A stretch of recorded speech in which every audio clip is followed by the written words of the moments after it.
Alright, so Mauro Tandoi recently shared some fresh Mini 5 Pro details, though fair warning, he did mention it's from the net, so we can't be 100% sure.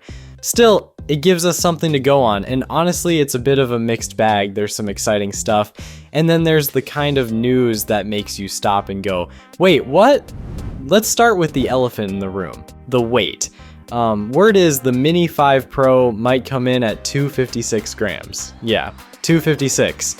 That means it would officially lose its sub 250 gram status, which has been one of the biggest selling points of the Mini series. You know, no registration, no extra paperwork in a bunch of countries, just grab it and fly.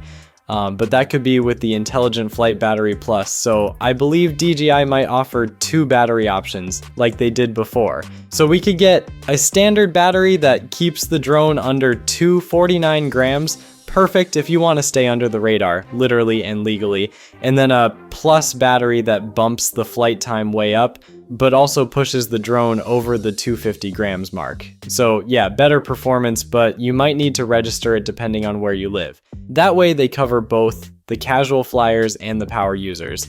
Now, let's talk battery life. And this is where things get interesting. We already knew about the 33.5 watt-hour battery from the leaked FCC label. But according to Mauro, in ideal lab conditions, the Mini 5 Pro could hit 53 minutes of total flight time. That's insane.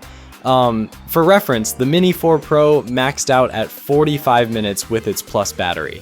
So this would be a solid improvement. In real-world conditions, flying outdoors, shooting 4K at 30 FPS, it's rumored to clock around 45 minutes, and honestly, that's impressive.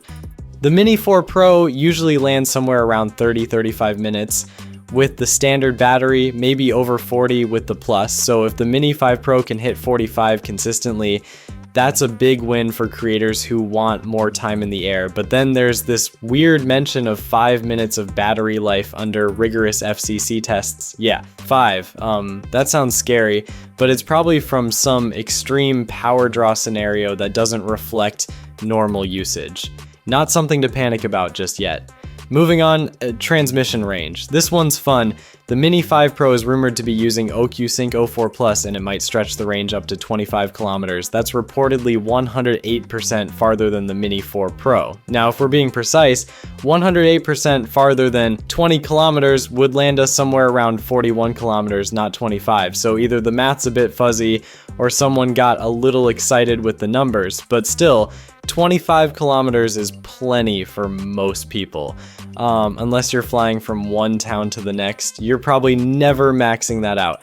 And finally, interference. DJI is apparently adding support for 802.11ax or Wi-Fi 6, which reduces 5 GHz packet loss by about 62%. Translation, way better signal stability even in crowded areas, fewer glitches, smoother video feed, and just an overall better flying experience. If you've ever flown near a city and had your feed cut out, this will be a welcome change. Anyway, that's all we've got for now. If the August 2025 launch window is real, we won't have to wait long to see how DJI plays this. Let me know what you think. Would you still get the Mini 5 Pro if it crosses the 250 grams line, or is that a deal breaker? Catch you in the next one.